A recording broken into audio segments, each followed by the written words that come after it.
And we are live. Hello, everyone. You're watching Testcontainers live.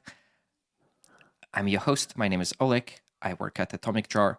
And today is a very, very exciting episode. We are going to talk about modern Java.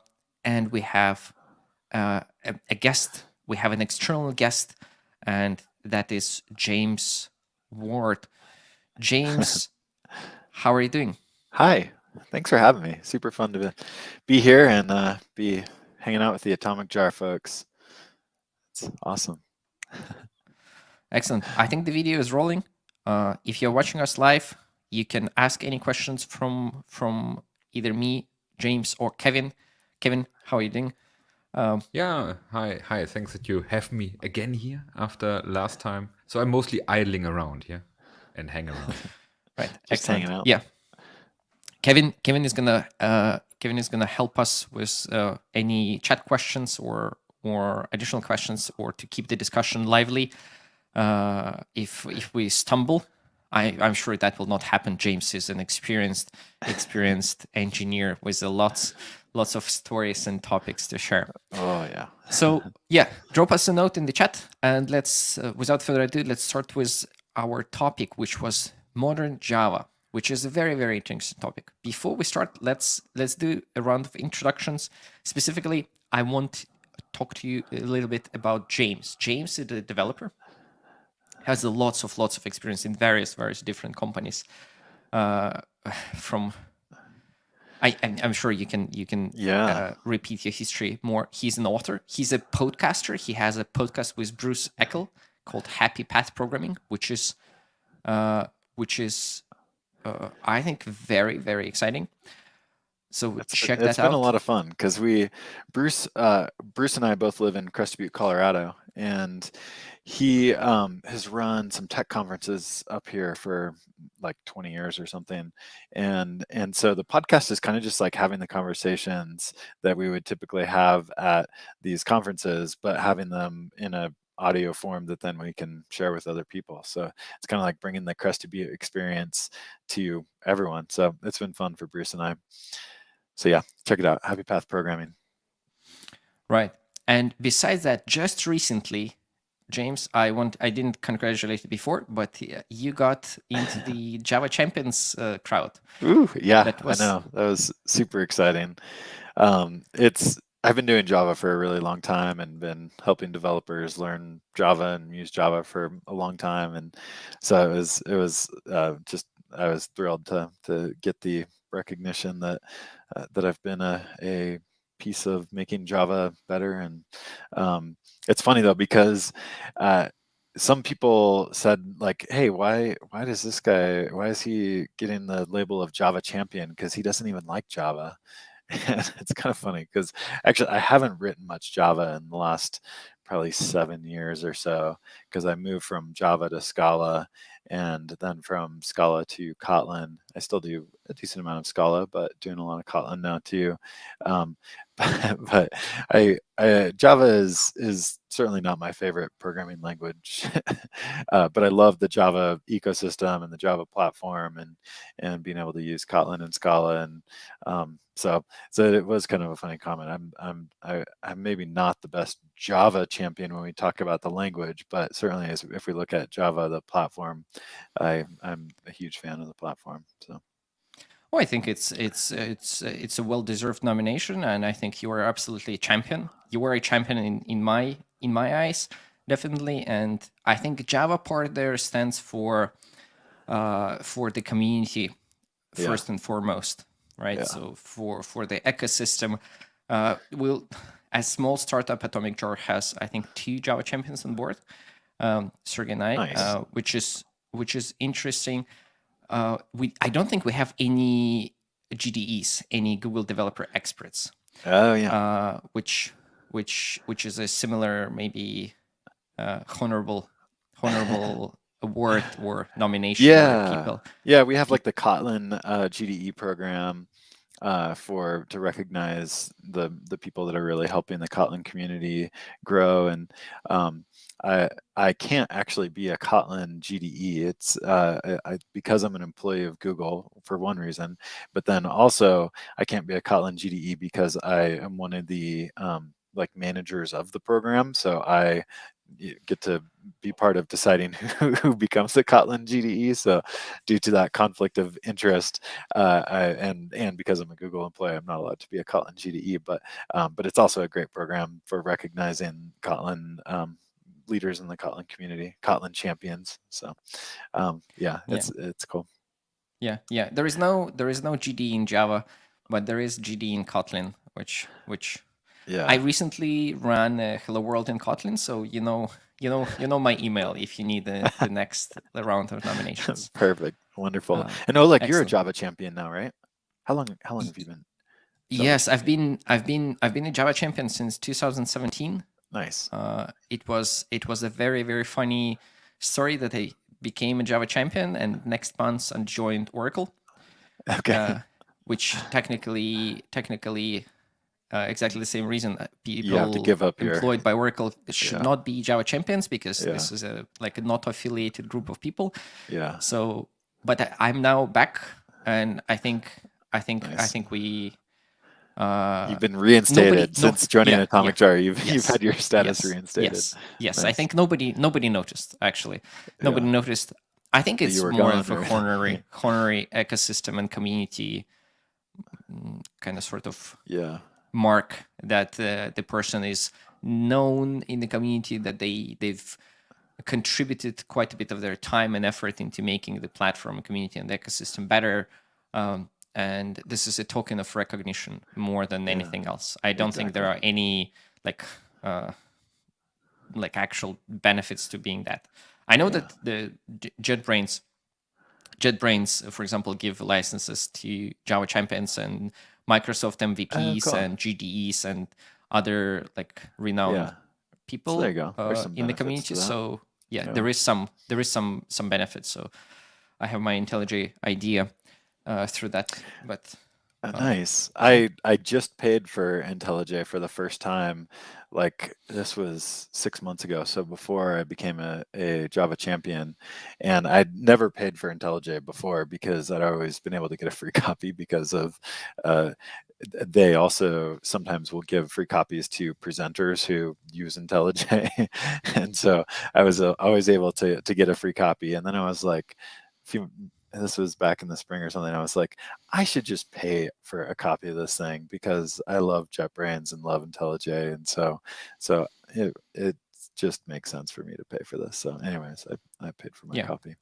I think there is a little bit of a, not a stigma, but it's a little bit unusual in the developer community to purchase the tools that we use.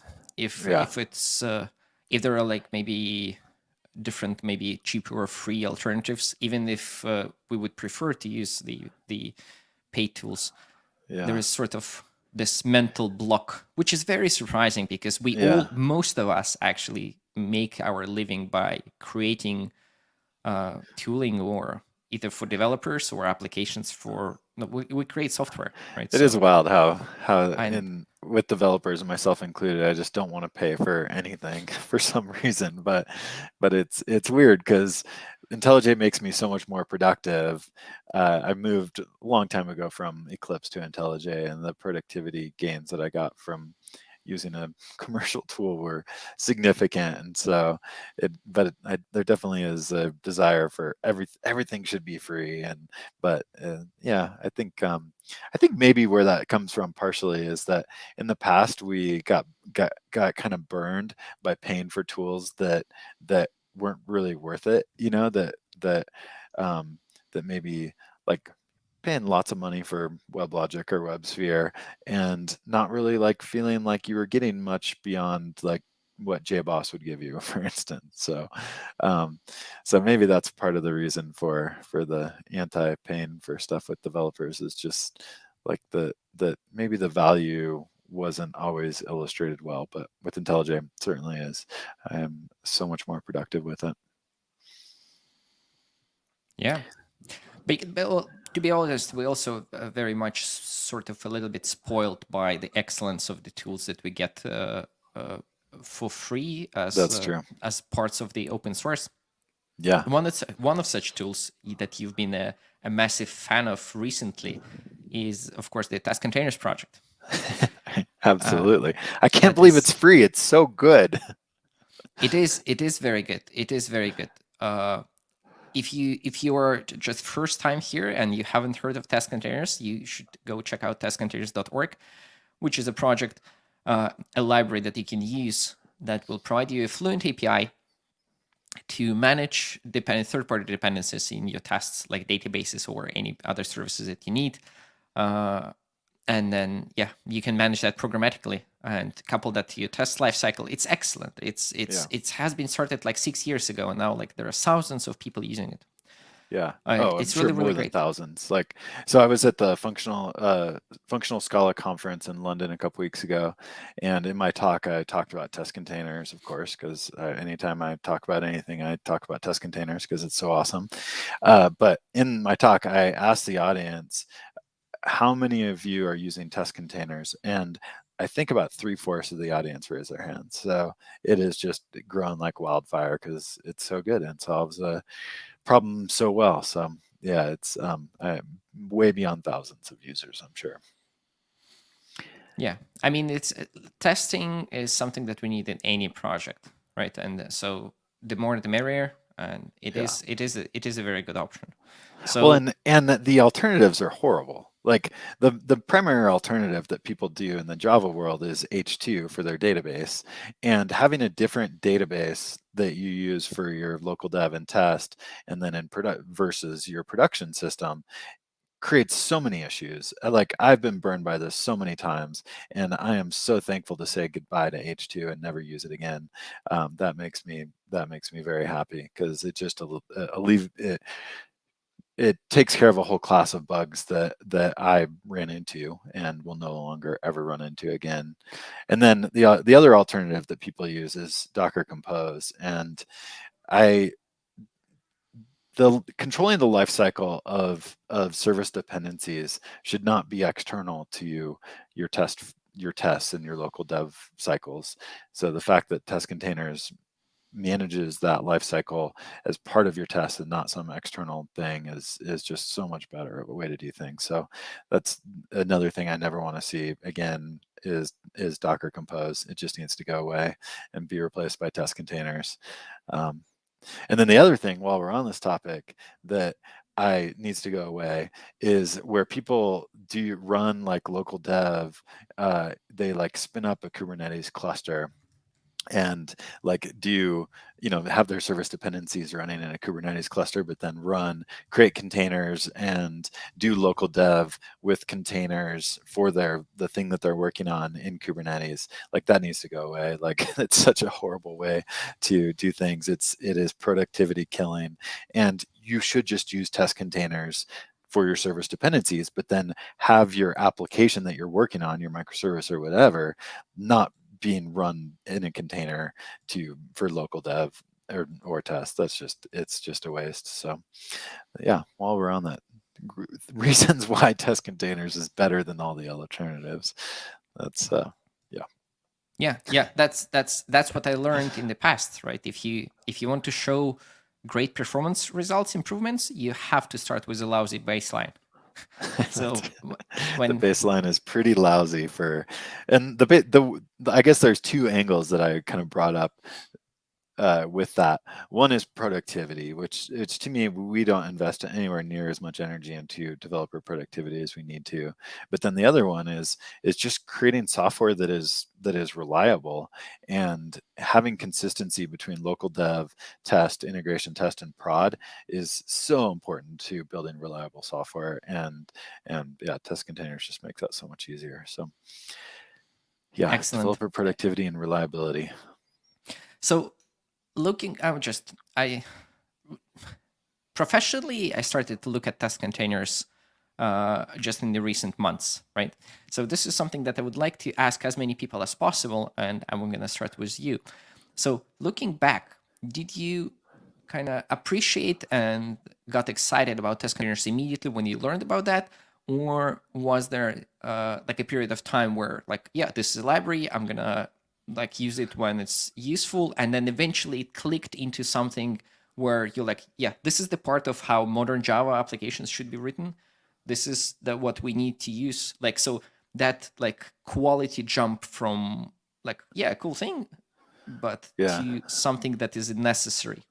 Do you remember what was that, or when was that? I think the first place I started using it was I had an application that needed Kafka, and so I devised this terrible way to spin up Kafka as part of my build process, when I run the app or run the tests or whatever, like very similar to what Testcontainers is doing.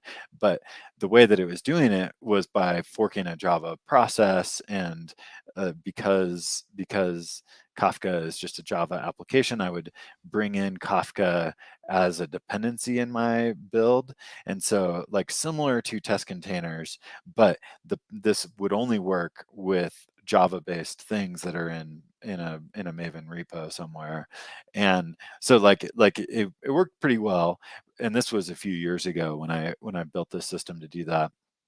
But it's I definitely saw the downsides of it. Like one of those is that, okay, now go to Postgres. I can't do the same thing for Postgres, right? Because it's not a Java dependency. So while it worked well for Kafka, wouldn't work well. And then it also like didn't have the containerization piece to it, where it's like running in a container and in a separate kind of space and all that.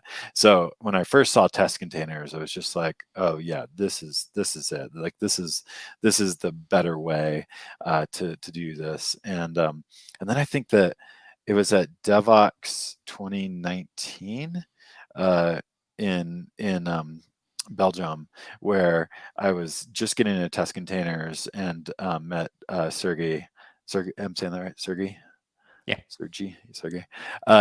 Met him at Devox, and we both just like connected, and I'm like, oh yeah, like philosophically, the way that I think things should be done and the way that he thinks things should be done are so aligned. And that's when I got like my excitement just like went through the roof of like really understanding his philosophy around the project and how much that aligned with what I thought the way that I thought things should be done. So then I was just like, I'm all in on this. It's awesome. So yeah. Yeah, I think that is a very typical story. When after talking to Sergey, very many people become instant fans of Testcontainers. That is a very typical path, I think. Yeah. But Yeah, it was just like yeah, like totally agreeing with the philosophy behind it, and that's what got me excited. right. So using Testcontainers, you said that you mostly currently when you develop you use Kotlin. Yep. Right. And this is also something that you kind of sort of advocate quite a bit in your sessions about modern Java. And Kotlin works really well with Testcontainers, right? Yeah. Yeah. So the way that I see modernization is that it's a spectrum, and you could go all the way to one end of the spectrum where you've modernized and gone to Unison, the Unison programming language, which I think is doing some super interesting, super innovative things. Or you can be a little bit more closer to where you are today and modernize with some other things. And so there's lots of different ways to modernize, a huge spectrum of modernization. Testcontainers is, when I talk about modernization in the Java platform, Testcontainers is a huge part of that. It's like we need to get away from H2 and modernize all that and have that consistency between dev and prod. And but then on the language side, the Java language has added a few more modern features, but not to the extent that I want. And so for me, like Kotlin or Scala are much more progressive, much further along that spectrum of modernization. And so depending on how many steps you want to take into the world of modernization, like Kotlin's a pretty easy step from the Java language to modernize with null safety, not modernize with ADTs, modernize with coroutines, like easy concurrency. So there's a lot of nice things in Kotlin. The type inference in Kotlin is super nice. So yeah, I think that there's data classes, like there's just a number of things that help people kind of take some steps forward into a more modern language that's going to make them more productive, make their software more reliable, And then, they could take some more steps and go to Scala. And my favorite framework in Scala is Scala Zio, which is kind of like the Spring Boot for the Scala world. But there's, some that's quite a few more steps. You get into monads and get into some more complicated pieces there. So it's like, I think for most Java developers, like Kotlin is a pretty easy step into the world of modernization. Testcontainer is a pretty easy step into the world, to a modern world. So yeah, I'm certainly loving Kotlin and using it with Testcontainers a lot. And if we want to get into it, I've got some stuff I could show around that if people are interested. But yeah, that's. I think that'd be very, very cool. I know that recently in the recent release of Kotlin added some support to the compiler to better support the self-referential generics.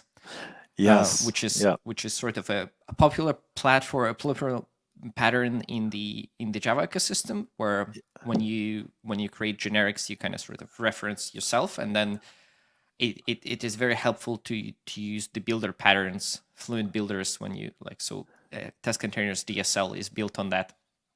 Yeah. And it's not unique to Testcontainers, but I think we are one of the more popular libraries that expose this to the end users.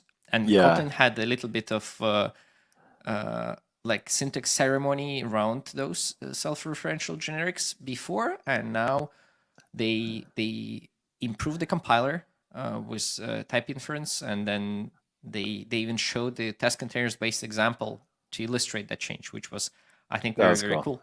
Yep. How many I saw libraries that do you... in their blog post around Kotlin 1.6 and Right. the Testcontainers reference and how that works better to do a self-referential generic. So that was cool. How many libraries do you know that influence the direction of a whole Of the popular language like that? Yeah, that's cool. That definitely is a milestone in a library's growth for sure. Right. You said that you might want to show like a simple example. I know that Yeah, you do you want to have see it? this. Yeah, I'd be happy. I got it ready. Okay, let me just add Okay. you to the stream, and we can see your screen now. Okay, you seen it? Yeah. Okay, so this is a Spring Boot application, and I'm using Gradle and Kotlin, of course. And I want to show just a couple cool things about the test container setup that I have here. And then there's a couple little friction points that I'll point out since I have the Atomic Jar folks on. But okay, so I've got my test implementation dependency on my Postgres database. I'm using R2DBC with Spring. And so like let's just check out like the test first. So I've got my I've got this bar repo which reads and writes from a database. So I can, call save and make sure that my bar saved into my database there. So let's just go run it so you can see like what this looks like. Let's do our gradlw test, and that will compile my Kotlin, run my tests, and of course that's going to spin up my test container, my Postgres test container, and then run my test against that. And all this is just like running against nothing started up. So, but let's see, 16 seconds, like that's not too bad. Obviously there's some ways we could change the lifecycle, reuse containers, do some other stuff there to make things run faster if we wanted to change up the setup. But just for a raw run, 16 seconds isn't too bad for starting up the Postgres container and running my test against it. But great, my test passed. So I want to show how I actually like set that up. The trick that I use, which is supported by Testcontainers, is to set my Spring R2DBC URL to this like special URL, and that's what's going to trigger starting up that Postgres container when a connection is made. So that's super cool. The one small little challenge with this setup is that I need to initialize my schema, and the R2DBC test container driver does not yet support passing the init SQL like it does for the for the JDBC one because I've got my SQL here. So I did have to do a little bit of extra work, and I think I filed a feature request on this already, but I've got my way to initialize my database there manually. And then what I need to do is have a component that runs my init. So that's obviously something that could be a little better. There, the JDBC one has a parameter that you specify your init SQL on here, and so we just need to get that one on R2DBC. Then it'll be super awesome. But I want to show you one other cool thing, is that I have set it up so that if we want to run our Spring Boot application, then when we run our Spring Boot, it's going to start up the test container for Postgres, just like it did for the test, but this time for my local development. And so now I can like go, let's pull up my browser and go to localhost 8080, and to /bars is my endpoint that gets my list of bars. I don't have any, so let's go and let's see, I've got a scratch HTTP file here where I can make a post to my URL to go add a bar. So let's go try to run that. That makes the request, the post request. And now if we go back to my browser, hit reload, there we go. There's my bar now in my database. So, so that's all backed by test containers. And I do a little bit of build config stuff to make this all work for local development. So I wanted to show how I do that, because I think this is one of the super cool things about test containers, is the ability to not just use it for my test cycle, my integration test, but also use it for my local dev. So there's one little trick in here, which is I tell Gradle that for the boot run task, I'm going to add into my class path, my runtime class path, I'm going to add in the test scope. And so that pulls in my Postgres test container, and then my test DB will initialize the schema, and my application.properties will have that connection there. So so I think that's super cool. The one thing that is kind of lacking in this setup is that when I make changes to my application, I want to see those, I need to then go restart my application. That's going to restart the test container. I think I could maybe use the container reuse piece of test containers to reuse the container, so it doesn't have to restart that test container there. But I haven't explored that particular feature of test containers yet. Maybe you can tell me if that would be an option in this case. But anyways, I just love that I can use the same test container for my integration tests for my local dev, and yeah, that's awesome. Yeah, so if you would want to reuse, the reuse modes, the alpha reuse mode in test containers, in theory it would work, just not with the JDBC approach you are using right now. So instead of doing the JDBC approach, you would need to have the container object instantiated with the Postgres container, which you could also do, and then you could hang it into your Spring Boot config with dynamic property source, for example. And I think it would work nicely. I do have another example where I don't use that special connection string. I do just create my own container instance and then wire the connection information into Spring for that. And I think where I have that one. So I think what you're saying is that if I go with that approach, then I could set the option there to do the container reuse. Exactly, you would set it on the container, like with reuse true, and then you have to do the opt-in in the test container properties in your home directory.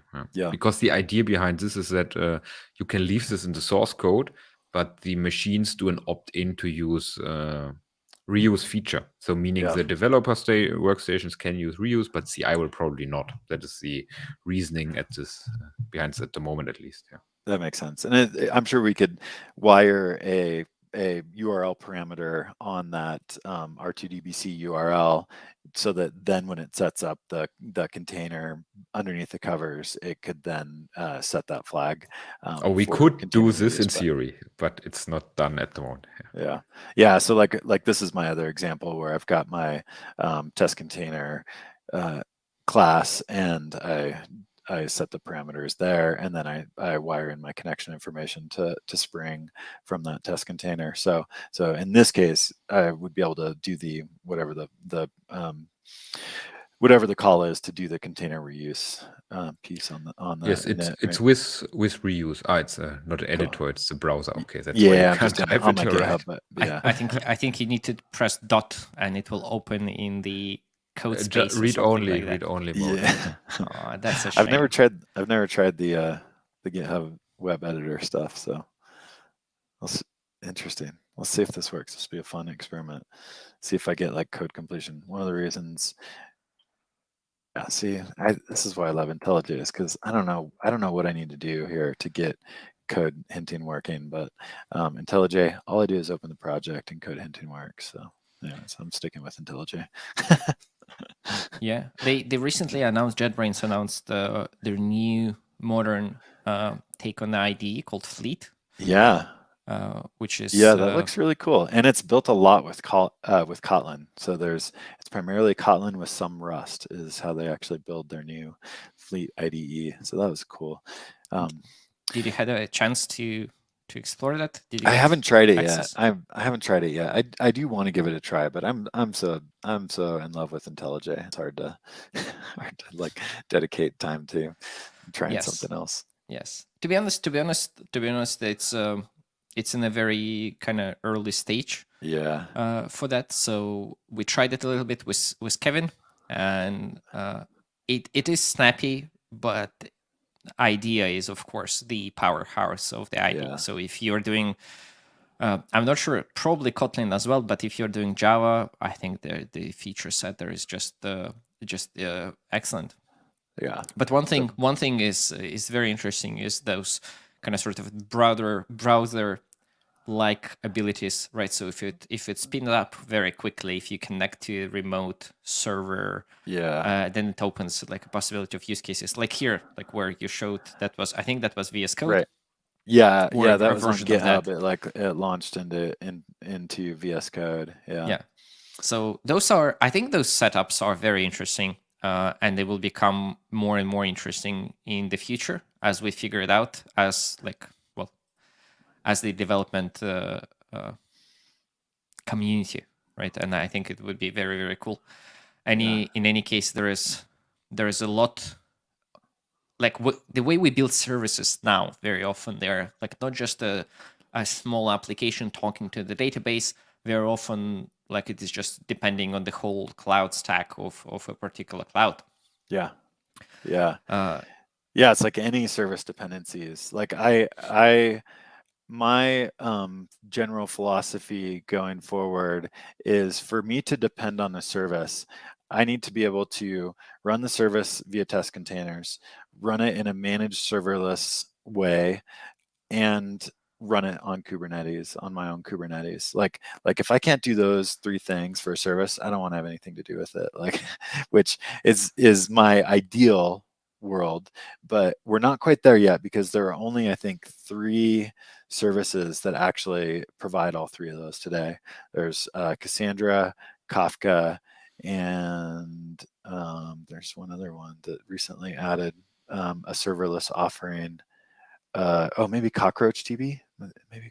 Yes, I think it was CockroachDB. So they now have a serverless offering. So now Cockroach is the 3rd one that has all 3 of those. So there are only 3 to choose from in that world. But hopefully, looking out a ways, we will get to the place where I really don't want to use a service unless I can get all 3 of those. So yeah, you just wrap everything into a test container and use the serverless test containers option, and then anything can be serverless.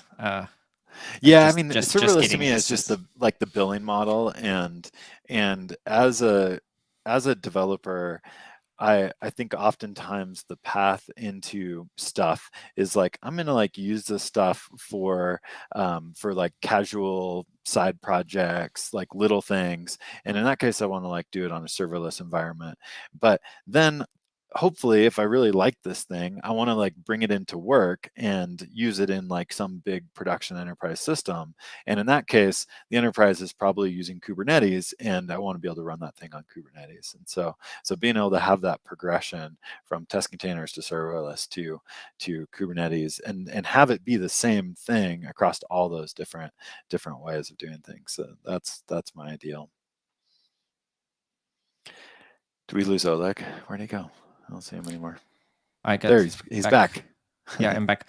I just want to say that this will enable a better developer experience, and we have some comments like that in chat as well. So Andrew there says the same sentiment, that next gen development cycle, setting up the environments will be probably much easier.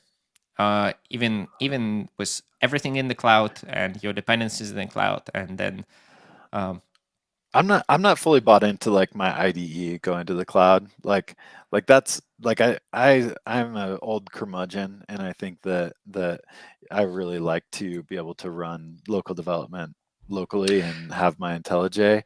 But I know a lot of people are like moving their IDEs to the cloud. I'm not bought into that yet. Moving your service dependencies to the cloud, that's a great idea. And hey, you all are doing that, which is cool. But it's also, it depends how it feels when your IDE is in the cloud. So if it feels like being connected with RDP or something to a remote shell, something that's not what we want. Right. But already when you run VS Code like locally, but underneath it runs the dev container that with GitHub's Codebase, for example, that feels super good. Yeah. Because it feels like local. And Yeah. I think the JetBrains products will also move in this direction. So we haven't tried out the remote development support that is coming to IntelliJ right now. So we haven't tried this out yet, but I think it will feel very good. And maybe you will also be convinced in the future. Let's see. Yeah, I mean, it's at the point where I can be more productive in a cloud environment than I am in a local environment is the point where I'd be interested in it. Today, that is definitely not the case. Like, I've got a 16 core machine, like it's very powerful, like latency is super quick, like I don't have to worry about connectivity issues. Like there's just so many reasons for me why I'm more productive with local development in IntelliJ. But the only thing that I run locally is the application that I'm working on, and my test containers, which could also be run externally on the cloud. So if I've got a test container that's going to use a ton of RAM, it'd be great to like just take that piece and transparently move it to the cloud, and not have to have that service running locally. And so that totally makes sense to me. I think one of the reasons why people have hated local development is because it is a pain to set up usually, and I think this is a problem that needs to be solved in better ways. Like anytime I have to touch a Ruby application, it takes me half a day to get my local development environment set up so that I can just work on a Ruby project. And Python is also pretty horrible in this respect, but Gradle is actually taking a huge step forward for making it easy. And one of the ways that they've done this, which I think they could go further, but one of the ways they've done this is with this new toolchain support. So when you run your Gradle build, you can tell it the toolchain that you want to use, your Java toolchain. And so you can say in your build, say, I need JDK 17. And even if you're running Gradle with JDK 8, 1.8, and your toolchain is set to 17, Gradle will go download JDK 17 for you and run the actual build of your code, and run your when you do like Gradle run or whatever, it'll use that JDK 17. And so to me, that's a huge step forward in being able to just check out a repo, run Gradle, and not have to worry about the any system dependencies that I may have. And so I think this is a reason why local development has gotten a bad rap, is because usually you check out a repo and then you are going through a outdated wiki of a bunch of different steps that you need to do. Oh, and one of them is like install Postgres and run Postgres and add a user to Postgres, and another one is like install a JDK 17 and do all these things. And so I think that being able to just check out a repo and get up and running is huge. And certainly Testcontainers is a huge part of that, but things like the Gradle toolchain are another part of that too. And Gradle wrapper, Maven wrapper, those things as well. But those Gradle wrapper and Maven wrapper still require a JVM to run, and I think that's the next frontier, is make it so that when you use Gradle wrapper or Maven wrapper, you don't even need a JDK installed on your machine. And because Gradle now has that toolchain support, it should be able to go fetch the JDK that it needs to be able to then run the build in the actual project. So I think if these things continue to progress forward, making it easier for local development to not be a pain to get set up, then hopefully that be a reason for less people to have to move their development environments to the cloud. Like, I totally understand why GitHub is behind getting their local development in the cloud, because when it's in the cloud, setting up the Ruby toolchain can be done once for everyone. And because GitHub is mostly built with Ruby, I'm sure that developers getting their local development environments set up is a huge pain. And now they can just be like, no, we did it once, it's in the cloud, and you don't have to think about it. But that's because they're Ruby, and the Ruby toolchain is a pain. So, Spoken like someone was experiencing in at certain purple cloud platforms that were popular a yeah, few years back. I did work at Heroku, and yeah, I experienced some Ruby toolchain pain there. It was so funny because somebody was debating with me once. They're like, "Oh, it's really not that hard," and then I started iterating out on Twitter all of the things that people actually run into when they try to get like the Ruby or Python toolchain set up, like.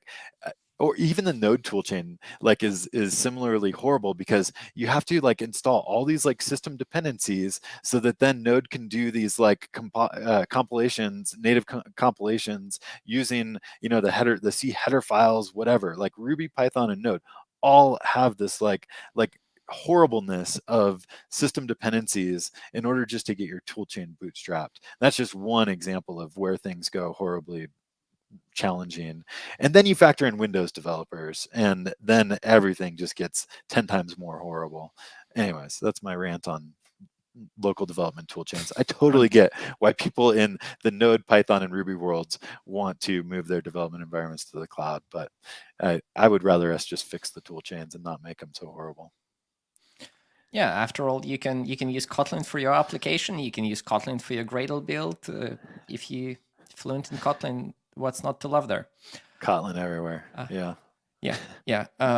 So, but coming back to, another question that I asked every guest that I had here before in previous episodes, and I hope to make a compilation eventually with the answers. And the question is very simple: what is your favorite Testcontainers module? I think the one that I've used the most and been happiest using is Kafka. I use Kafka a lot for a lot of systems, a lot of demos, but also I have some production systems that are all built on top of Kafka, and so that's been the one that has made my life significantly easier. And then even in more complex use cases, so if you get into more, not just Kafka, but let's say then you need, so Kafka itself is still primarily is built on top of Zookeeper. So you've got this like module, this dependency chain of services. You need Zookeeper, then you need your Kafka server, but then you could also maybe need the schema registry, and then you could possibly also need a KSQL server. And so now you've got 4 services that are all intertwined with, different need different configuration mappings between them. And being able to use Testcontainers to like manage that whole service tool chain has been awesome. So that's probably my favorite. I've also used the Postgres one a lot. So that's been cool. But here's the thing that I love that I haven't seen too many people doing yet, but is super cool. So I have some projects where I've got, let's say, 2 microservices, and one microservice depends on another microservice, and they're both in the same project. Well, it's easy in Gradle to set up a task dependency, so that when I run microservice 1 that depends on microservice 2, I actually have Gradle go build a container using build packs, of course, so build the container for my service that I'm dependent on. That container stores into my local container registry, and then my service one uses test containers to spin up. So when I run my integration tests or my local dev, I go then spin up my test container for service two, based on the container that I built when I ran like great old foo test or whatever. So all this just happens automatically. I don't have to think about, oh, I got to go build this container from the sub project and then start it up. Like all I do is I run great old foo test, and everything that is needed to get that service dependency that is another sub project happens automatically. And that's that. So that's not answering your specific question, but highlighting a really cool thing that I can do with test containers that is not possible in any other way. So, so yeah, that's No, it's a very valid answer, and as Kevin mentions in, not Kevin actually, somebody mentioned that in chat, that every episode we had, people mentioned Kafka as their favorite modules. nice. Well, Kafka is great, and so which yeah, which everyone makes loves Kafka. which makes Victor very happy there. Oh, nice. Hi, Victor. So we have a good community of people here. I'm a little bit not actually very surprised, but I thought that maybe you would go into the direction of a very interesting module that we have in the test containers ecosystem, is the gcloud module. Yeah, which I the gcloud module is cool. I have used it a little bit, but right now, so the gcloud module has emulators for PubSub, Spanner, and one other one. I forget. Bigtable and Bigtable. Datastore Okay, so and Firestore. five. Okay, I think five five Great. things. So in reality, I don't use any of those services very much. Like, it may be bad for a Google Cloud developer advocate to admit, but like I use Kafka, so I don't really use PubSub that much. Spanner, I'm sure, is amazing, and I just like I don't in what I build, I don't have a need for like globally consistent data. Like that's not, I haven't, like my personal needs for stuff I'm building don't have the like Spanner need. But I'm sure it's awesome technology. Yeah, and then some of those other ones I just haven't really used. I use Postgres for my kind of traditional data store needs, and part of that is that I guess Postgres doesn't really have the all three test containers, serverless, and Kubernetes. It has 2 out of the 3. But there are some good managed Postgres services out there. So even though they're not quite serverless, so, and it's also extremely popular. So yeah, and it's for relational traditional databases, Postgres is pretty awesome. So, but at the same time, like for example, I think Spanner recently added the Postgres dialect, right? So you can run Postgres queries against Spanner. Yeah. So maybe I need to try that and see how that works. And like, I don't do anything that's not reactive, and that's where like some of this stuff falls apart. Is like I want to use a reactive driver, and would the reactive like RTDBC Postgres driver work against Spanner? That's something I need to try. I have no idea if that would work or not, but that seems like a place where you maybe could run into some caveats around that. Yeah. Maybe that is not something that's supported yet. I don't know. Yeah. But I just like, so speaking about the gcloud module, I think it's very, very interesting. And it also, I think it's very much highlights the sort of the community participation in the test containers project. So it was started. It is cool that like you go to test containers and you're like, oh, I wonder if there's a module for X, and it's like, of course there is, because somebody needed it and somebody built it, and how quickly that ecosystem is spun up and done test containers for like everything is pretty darn awesome. Yeah. And very often, if there isn't a module for something, you can just use the generic container. Exactly, it's just easy to run with a generic container. Yeah, exactly. Yeah. And then eventually, when you run it for a few times and you figure out the default, like a meaningful and reasonable default configuration, you can extract that into a sort of a super class for your particular tests. And then I think that would be a very good base for for contributing a module. Yeah, So for sure. gcloud module was contributed by Edu, who is also in the chat here. So Oh, nice. Hello, shout out Edu. to, Thanks for the gcloud module.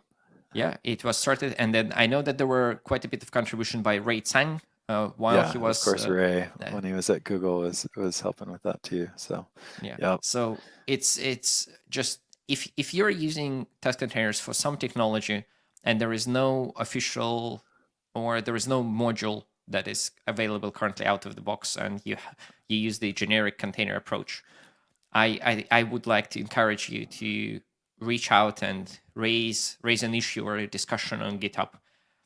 We try to be very, very friendly, and the more the merrier. The ecosystem will only benefit from this, and you never know who else is using the same technology, and maybe they will contribute. And given enough participation, I think it can very easily grow into a very useful component. Yeah.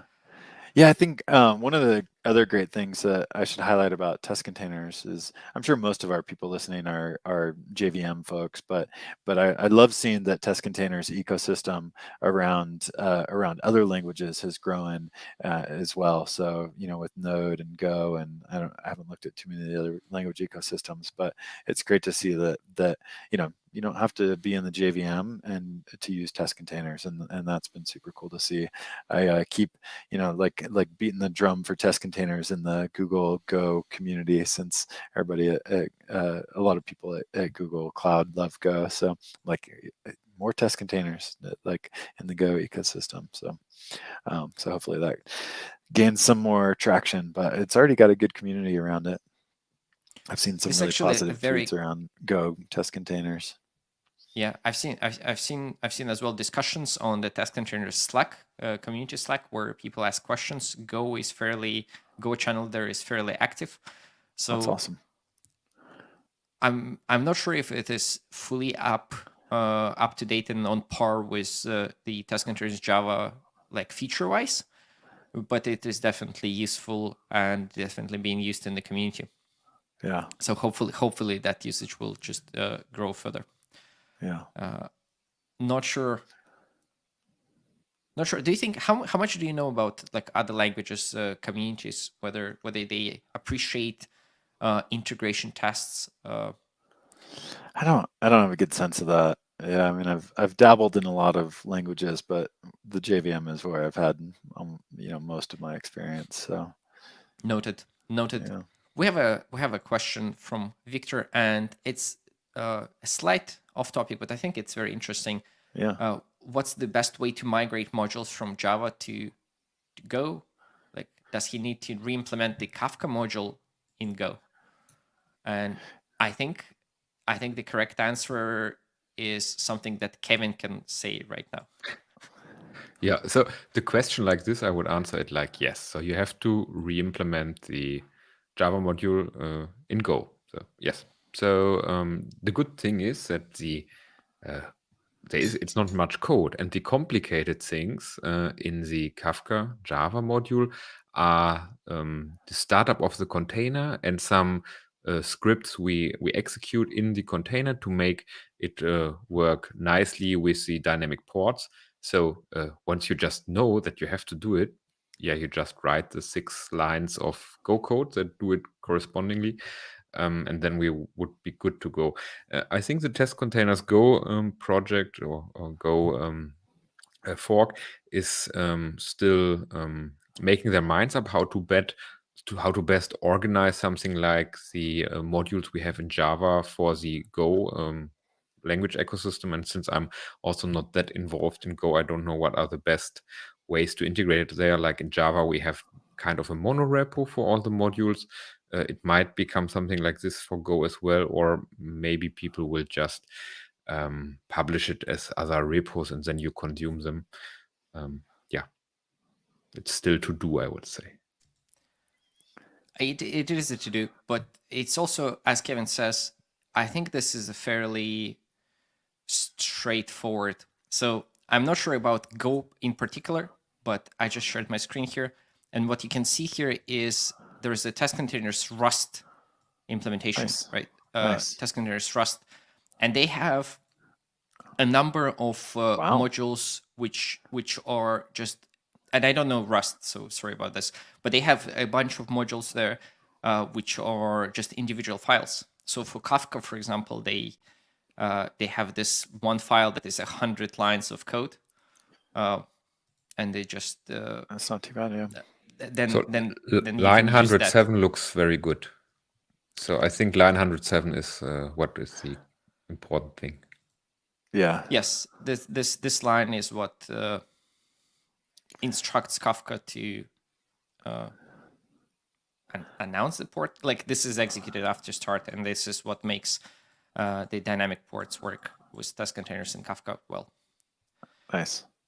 Right. So I think in Go it would be a similar effort. Is just taking the module in a language that you know and understand well what it does, and then translating that into the corresponding language that you want. So more Kafka modules in other language communities. Victor, we would love to see that happen. And yeah, like then even more people can claim that their favorite module is Kafka 1 in the upcoming episodes. Yep. Right. I'm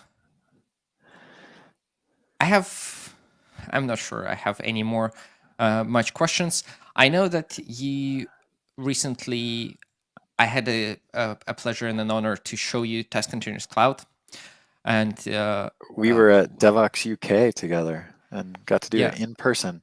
Like, it was like the day after you, the day before you announced Atomic Jar and the Testcontainers Cloud stuff, right?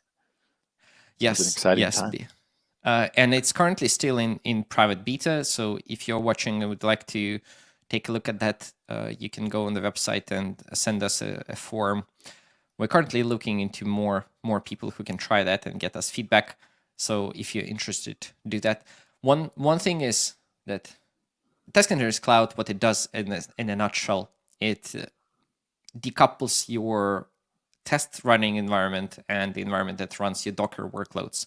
So it's a software as a service platform that your test containers based test can just connect.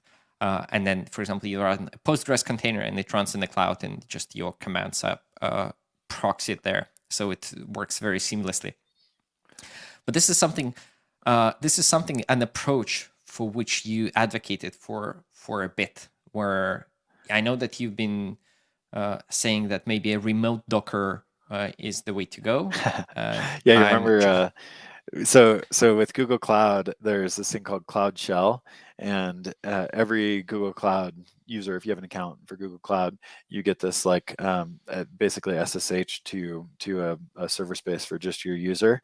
But they run a Docker daemon on there, and so before Testcontainers Cloud existed, there were times where people were like, I can't run Docker daemon on my local machine or whatever, and I'm like, oh, just SSH tunnel the Docker daemon from Cloud Shell to your machine, and then point your Docker host whatever thing at that tunneled SSH what do you call it, socket file, and it works. Like, it's got some issues, but it's actually got a lot of issues. Like, for one, the Docker daemon, what gets stored there is not persistent across like sessions or something. So anyways, that's just one of many problems. Anyways, the Testcontainers Cloud is the right way to do this. Like, you can just, instead of having a local Docker daemon, like, be able to run your containers remotely, and it works, and it's awesome. Yeah, you got my hands on with it at Devox UK, and I was blown away. It was like within like 5 minutes, I had I'd stopped my Docker daemon, run the same integration test, same local dev that I just showed earlier today, but then going through Testcontainers Cloud instead of the local Docker daemon, and it just worked. It was magic. It was awesome. Yeah, thank you for the kind feedback. And yeah, this is what a lot of our current beta users are saying, that it's just very impressive how it works on the first try. Yeah. Which, well, I cannot claim. For some reason, I cannot claim any involvement with that, but Kevin can, right? So it is. Yeah, it is thanks, very. Kevin. We appreciate all the kind words there, and this is something what you recently have been advocating as well, for better developer experience. I think you've done a few presentations and blogged about that, how developer experience is sort of one of, if not the most important kind of feature that shapes what, in your opinion, shapes the nowadays usage. Yeah. Yeah, it's a huge differentiator.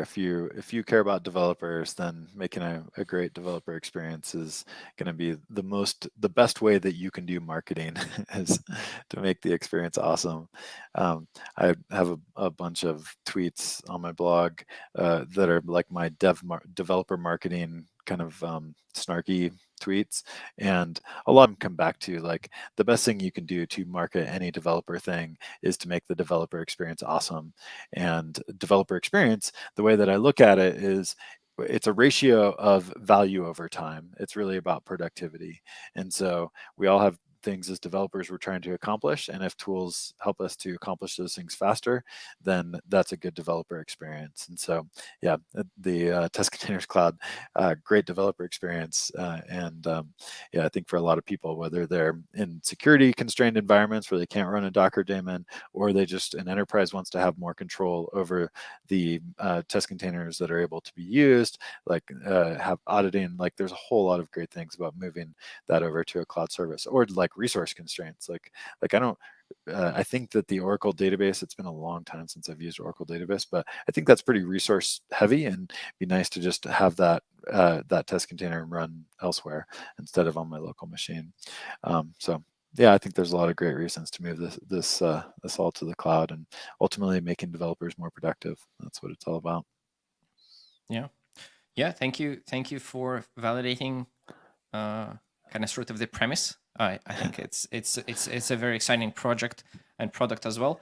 And yeah, Oracle database definitely can be used. The recent Test Containers Java releases, at least, have added the support for the Oracle containers, or it's Oracle database Express Edition containers, and they are now, I think, up to date with the current Oracle database versions. So if you develop against that, that's a very nice way to run your integration tests against that, whether locally or with Test Containers Cloud. Both way works. Yeah. It also one environment where I think this decoupling of those heavy Docker workloads, like resource-intensive Docker workloads, from your actual development, would be coming back to the cloud IDs. Would be the cloud IDs, right? Where you don't have that much compute power. That's right. And you would you would like it to be reasonably enough to run your IDE and to run your unit tests and to run maybe a couple of Java processes to run your integration tests, but you don't want to have. But all your service dependencies, let those be external, and Test Containers Cloud makes a lot of sense in that case. Because you either need to like run this very beefy machine to support all the like peak workload at all times, or you can just run a moderately small machine for your normal needs, and then the peak workloads you just delegate to the cloud service. Yeah. Well, and maybe there's even like some cloud container reuse that you could do. So if you have an Oracle database, like run it as a test container, but allow multiple people to connect to the same instance, and then do partitioning based on databases. What are they? Like a database within different databases within Oracle, right? Like Postgres. Pluggable databases, they are called in Oracle, I think. Yeah, so you've got an idea of they've already got a multi-tenancy aspect to them. I think even at one point, I don't know if this actually ever got committed back to Kafka, but Heroku had done a lot of work for their Kafka service to do multi-tenant Kafka, and I don't remember if that is actually like in Kafka or not, but if it is, that would be another place where you could like reuse a single Kafka instance across multiple users and not have to worry about any conflicts. But of course, here we have to check, like the pendulum is a little bit swinging back to this host databases where then the whole team has to share the same database for cost reasons or whatever. So Yeah. we have to I be mean, aware of ideally, that. the cloud service could kind of manage that. It's like how many users should use a single instance, and yeah, I guess there's some different levers you want to be able to turn their cost versus speed versus whatever. So we get a confirmation that it's not in The Kafka. multi-tenant Kafka, so just Yeah, a Heroku specific thing that they did. Right. And in general, back to the about hosted databases, there are like workloads where that could make sense.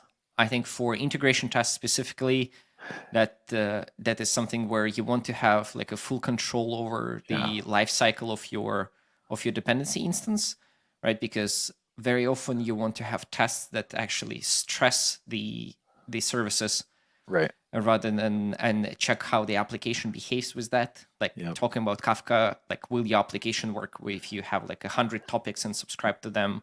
What if you spam those and there is not enough concurrency, or Yeah, any you other want to particular weird have scenarios? more And specific resources applied to it, and yeah, I mean, but all those things become totally valid options when you are in the world of test containers, where when you're not in the world of test containers, those things are a lot harder to manage and control.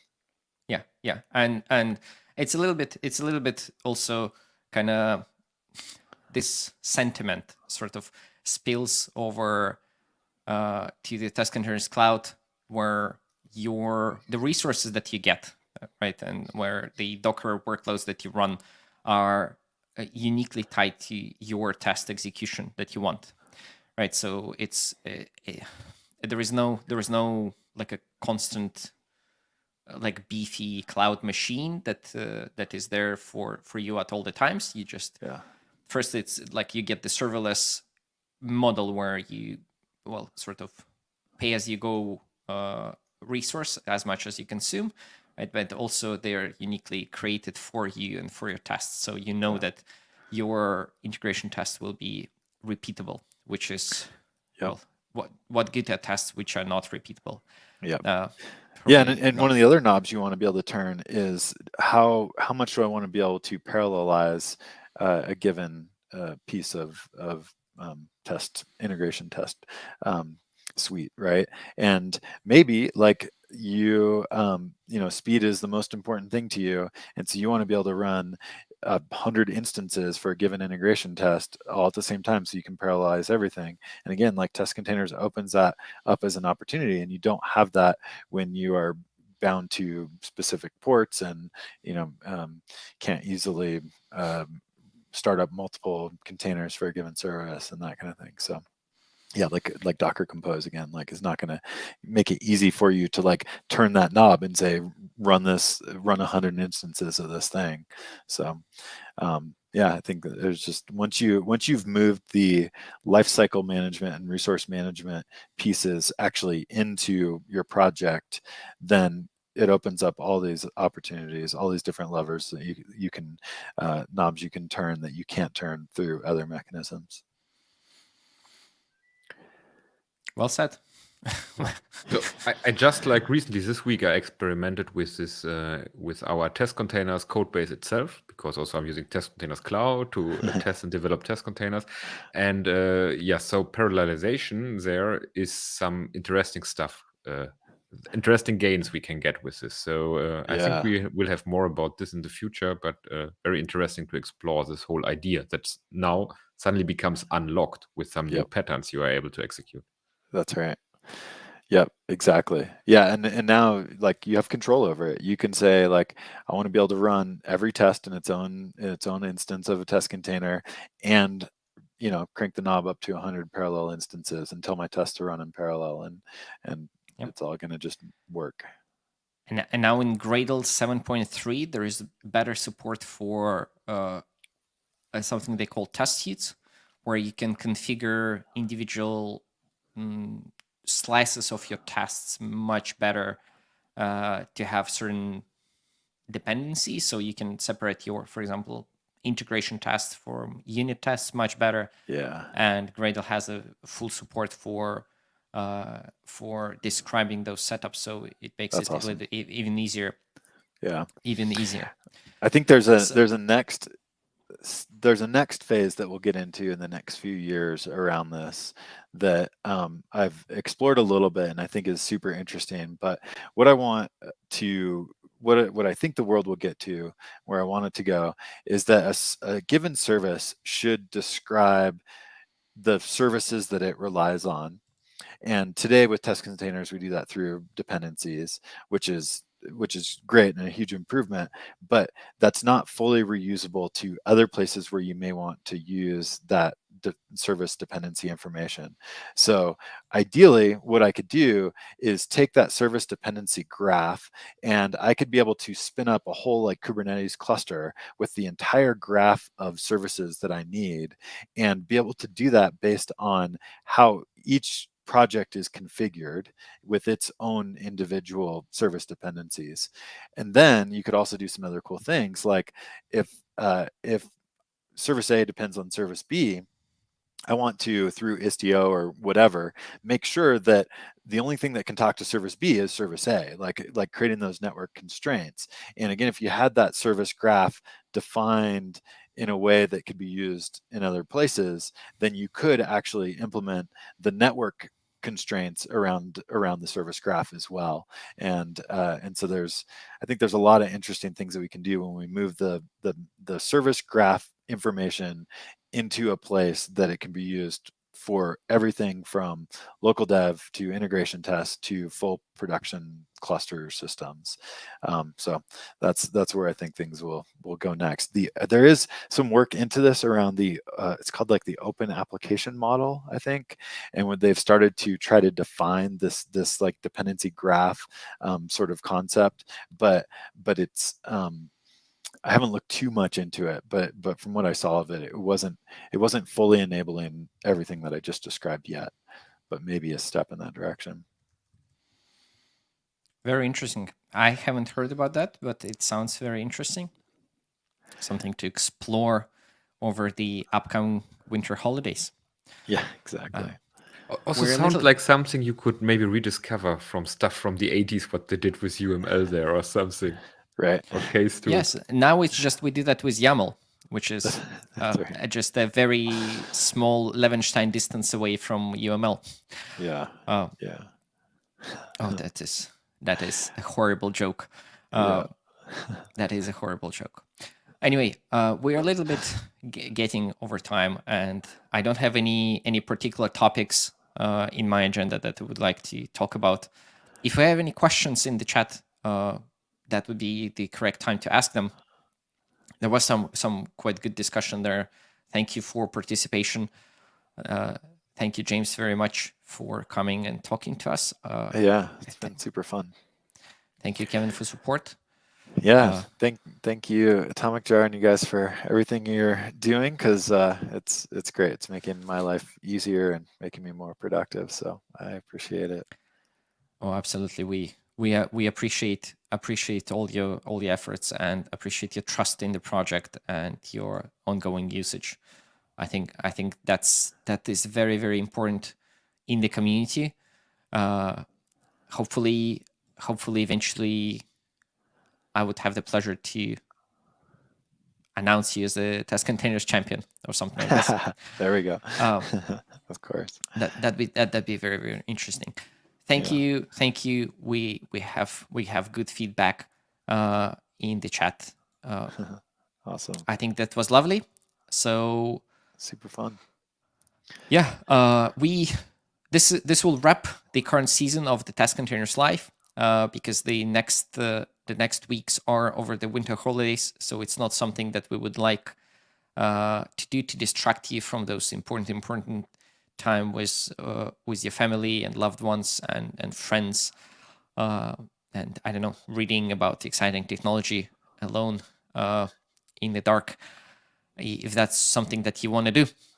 So we are going to continue with Testcontainers Live in the next year. So in January 2022, we're gonna have at least a few episodes of this. I hope they will live up to the level of fun and excitement knowledge sharing as this one was James.